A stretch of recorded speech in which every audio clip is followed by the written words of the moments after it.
और तीसरी चीज वगीना का कब्ल फक्री, और अपनी दौलत की कदर करो इसके पहले कि तुम फकीर हो जाओ, गरीब हो जाओ।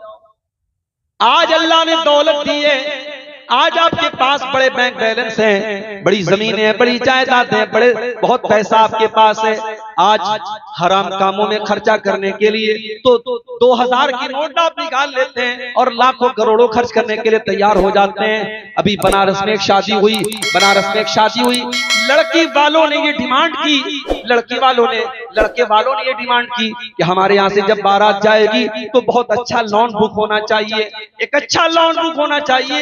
लड़की वाले भी बड़े हैसियत वाले, बड़े पैसे वाले थे। बनारस से थोड़ा सा आउटर में एक बहुत बड़ा शादी का लॉन बुक किया गया और मुझे भाइयों ने बताया कि उस शादी के लॉन की एक दिन की कीमत 8 लाख रुपये, 8 लाख रुपए में शादी के लॉन बुक किए जा रहे हैं। ये उस कौम के लोग कर रहे हैं। इस कौम की एक बड़ी तादाद आज भूखों मर रही है, इस कौम के बच्चे आज तालीम से पीछे हैं, और जिस कौम की एक बड़ी तादाद आज सर छुपाने को छत दौलत है तो उड़ा लो, मजे ले लो मेरे भाई, मगर अल्लाह को हिसाब है। दौलत की कदर करो। अगर अल्लाह ने आज दौलत दी है, उस दौलत का मिसयूज मत करो।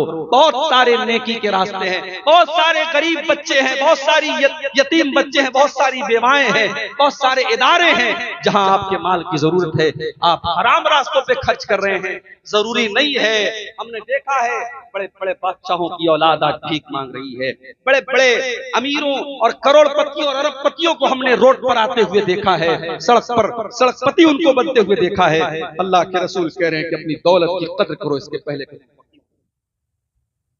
और चौथी चीज वह फराग का कब्ल शुगल, अपने टाइम की कद्र करो इसके पहले कि तुम बिजी हो जाओ।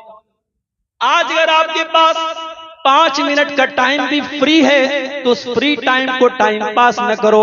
उस 5 मिनट में कुरान की तिलावत कर सकते हो, उस 5 मिनट में कोई अच्छी तकरीर सुन सकते हो, उस 5 मिनट में किसी दीनी किताब का मुताला कर सकते हो, उस 5 मिनट को अपनी माँ के पास बैठ करके माँ की हालचाल ले सकते हो, उस 5 मिनट में अपने बच्चों के पास बैठ करके बच्चों की सही तरबियत कर सकते हो, उस 5 मिनट के जरिए अपने बाप के पास बैठ करके अपने बाप की कुछ खिदमत कर सकते हो। उस 5 मिनट की भी करो।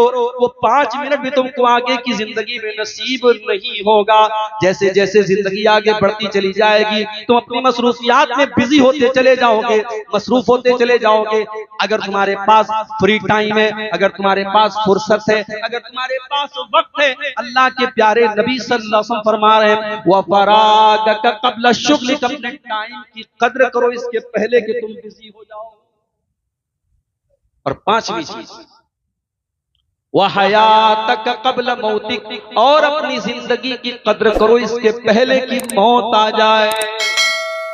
इसके पहले कि तुम आज तो अपनी 4 व्हीलर पर और अपनी महंगी महंगी 30-30, 40-40 लाख की गाड़ियों पर तुम सफर करते हो। तुम्हारे गांव में तुम्हारी गाड़ियों की धूम है, तुम्हारी दौलत की धाक है। इससे पहले कि वो दिन आ जाए जब फॉर्च्यूनर पे चलने वाला, जब महंगी महंगी गाड़ियों पर चलने वाला, जब करोड़पति बंगले में रहने वाला, जब 4 लोगों के कंधे पर सवार होकर के कब्रिस्तान जाएगा, उस दिन के आने के पहले तुम तैयारी कर लो मेरे भाई। कभी रात का सफर आपने किया होगा, कार से आप सफर कर रहे हैं, रात का टाइम और जंगल से आपकी कार गुजर रही है। मेरे भाइयों, कभी रात के उस सफर में अपने कार की लाइटों को बुझा करके देखो। जब चारों तरफ अंधेरा हो और आप जंगल के बीच में आपकी कार खड़ी हो, आपको कितना डर महसूस होगा, आपको कितना भयानक लगेगा। मेरे भाइयों, कल कब्र के अंदर भी हम उसी हालात से 2-4 होंगे। उस कब्र में न माँ आएगी, न बाप आएगा, न औलाद आएगी, न रिश्तेदार आएंगे। सारे के सारे लोग हमारे मरने के बाद बड़े आंसू बहाएंगे, हमें नहलाएंगे, कफनाएंगे और कब्रिस्तान में ले जाकर के मिट्टी में डाल देंगे और मिट्टी देकर के हाथ झाड़ के चले जाएंगे और कहेंगे लहद तक आपकी ताजीम कर दी, अब आगे आप और आपके आमाल जाने। यहाँ तक आपकी ताजीम कर दी, अब आगे आपके आमाल जाने। मेरे भाइयों, उस कब्र के अंधेरे में अल्लाह के फरिश्ते आपके पास आएंगे और आपके अमल के हिसाब के साथ या तो कब्र में अजाब होगा या कब्र में जन्नत की खिड़की खोल दी जाएगी। अब ये आपको तय करना है कि आप उस जिंदगी में क्या करने वाले हैं। अल्लाह के प्यारे नबी फरमाते हैं वह हयात का कबल मौती, अपनी जिंदगी की कदर करो इससे पहले कि मौत आ जाए। तो जमाने की कसम खा करके अल्लाह ताला ने जमाने की अहमियत हमें और आपको बताई। और एक और तर्जमा इसका किया गया, वल अस्र, अस्र के टाइम की कसम या अस्र की नमाज की कसम। पांचों टाइम की नमाजों में असर की नमाज की बड़ी अहमियत है। जिस तरीके से फजर की नमाज की बड़ी अहमियत है, उसी तरीके से असर की नमाज की बड़ी अहमियत है। आमतौर से फजर के टाइम भी आदमी सोया रहता है और असर के टाइम भी, जब दोपहर में इंसान कैलूला करता है, आराम करता है, तो असर के टाइम भी अपनी नींद को कुर्बान करके उसको असर पढ़ना पड़ता है।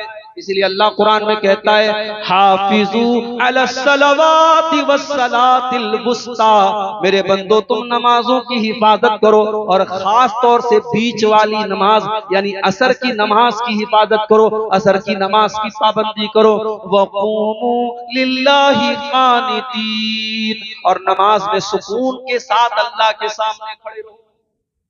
असर की नमाज की बड़ी अहमियत है। यही असर की नमाज थी जो जंग खंदक के मौके पर जब अल्लाह के नबी सल्लल्लाहु अलैहि वसल्लम काफिरों के साथ, मुशरिकों के साथ जब लड़ रहे थे, जंग कर रहे थे, उनसे अपना डिफेंस कर रहे थे, और उसी में आपकी असर की नमाज कज़ा हो गई। यहां तक कि सूरज गुरूब हो गया। अल्लाह के रसूल को इतना गुस्सा आया, इतना नाराज हुए आप कि आप आमतौर से बद्दुआ नहीं करते थे, मगर आपकी असर की नमाज कज़ा हुई तो आपको इतना गुस्सा आया कि आपने बद्दुआ देते हुए फरमाया मला अल्लाहु बुयूतहुम व कुबूरहुम नारा, अल्लाह ताला इन काफिरों की कब्रों को और इनके घरों को जहन्नम की आग से भर दे। शगलूना अन सलातिल वुस्ता, इनकी वजह से हमारी असर की नमाज कज़ा हो गई, इनकी वजह से असर की नमाज हम टाइम से नहीं पढ़ पाए। अल्लाह इनके घरों को और इनकी कब्रों को जहन्नम की आग से भर दे। तो असर की नमाज की कसम खा करके अल्लाह ताला असर की नमाज की अहमियत बता रहा है। और जब असर की नमाज आपको पढ़ना है तो जाहिर है जो इंसान असर की नमाज पढ़ेगा, जो फजर की पढ़ेगा, वो पांचों टाइम की पढ़ेगा, वो नमाज का पाबंद होगा। मगर अफसोस की बात है मस्जिदें आज हर गांव में हैं, और एक नहीं चार मस्जिदें हैं। मैं किसी गांव में जाता हूँ, लोग कहते हैं मौलवी साहब यहाँ 4 मस्जिदें हैं, एक जामा मस्जिद है, 4 बख्तिया मस्जिद है। लेकिन आप फजर की नमाज में चले जाइए, जलसे में हजारों की भीड़ है, उसी गांव के हजारों लोग मौजूद हैं जलसे में, और फजर की नमाज में चंद लोगों के सिवा कोई नजर नहीं आता है। मेरे भाइयों, नमाज की पाबंदी न करके हम और आप अगर अपने आप को कुरान और हदीस पे चलने वाला कहते हैं, अहले हदीस कहते हैं और मुवहिद कहते हैं और कुरान और हदीस पे चलने वाला कहते हैं, तो तुफ है हम पर कि हम किस मुंह से अपने आप को अहले हदीस कहते हैं। मेरे भाइयों, दावा करना आसान है, उस दावे पर अमल करना मुश्किल काम है। अगर अहले हदीस हम कहते हैं तो हमें और आपको कम से कम उस नबी की आखिरी वसीयत का ख्याल रखना चाहिए। अल्लाह के नबी की आखिरी वसीयत क्या थी? अस्सलात वमा मलकत ईमानुकुम। आपने अपनी उम्मत को वसीयत की थी नमाज की पाबंदी करना। वो अल्लाह ताला ने असर की कसम खा करके हमें नमाज की